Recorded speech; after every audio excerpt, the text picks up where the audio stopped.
l'État a été aux côtés des entreprises et des exportateurs pour traverser cette crise et il continuera à l'être. Nous devons faire en sorte que le choix de l'internationalisation reste un choix gagnant pour les entreprises françaises. À la fin de décembre 2020, 6 420 PME et ETI françaises ont été accompagnées par Business France à l'international.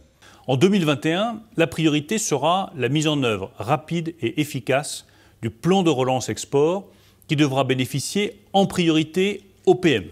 L'enjeu est que les entreprises exportatrices s'approprient l'ensemble des outils que nous mettons à leur disposition, qu'elles en utilisent tous les moyens. Je pense à l'assurance prospection, outil bien connu des PME et qui connaît un franc succès depuis des années. Il a été ouvert aux plus petites d'entre elles. Pour chaque assurance prospection accordée en 2021, l'avance initiale donnée aux exportateurs, normalement de 50%, sera portée à 70%. Je pense en particulier à Chronotol, TPE de seulement 2 salariés à Besançon, qui vend ses instruments de précision à des grands groupes d'envergure mondiale, dans les domaines aussi divers que le luxe, le médical et l'automobile. Sachez que le FASEB pour moi est un outil absolument essentiel que vous devez utiliser avec encore plus de force. Les moyens sont renforcés, l'utilisation en est facilitée.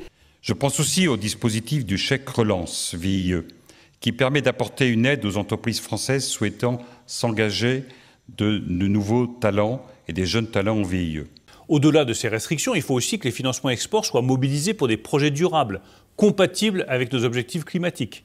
C'est le sens du bonus climatique que j'ai annoncé en octobre dernier, qui permettra d'augmenter la part de projets financés. Cette réflexion s'inscrit dans le cadre de l'ambition qui est la nôtre avec le plan France Relance, qui mobilise 30 milliards d'euros afin d'atteindre la neutralité carbone à l'horizon 2050. L'engagement du gouvernement pour soutenir nos PME exportatrices est sans faille. L'effort financier public est considérable, mais il doit impérativement profiter à tous nos acteurs économiques, y compris les plus petits, pour réussir à maintenir notre présence sur les marchés internationaux. Je sais pouvoir compter sur votre mobilisation afin que la France retrouve et consolide sa force de frappe à l'international au service de nos emplois et au service d'une économie plus verte, plus durable et plus respectueuse de notre planète. L'ambition de l'État et notre ambition collective sont claires, porter les mécanismes de soutien à l'export à la hauteur de nos ambitions économiques, à la hauteur de nos ambitions écologiques et accompagner l'ensemble des efforts qui sont faits par les acteurs privés.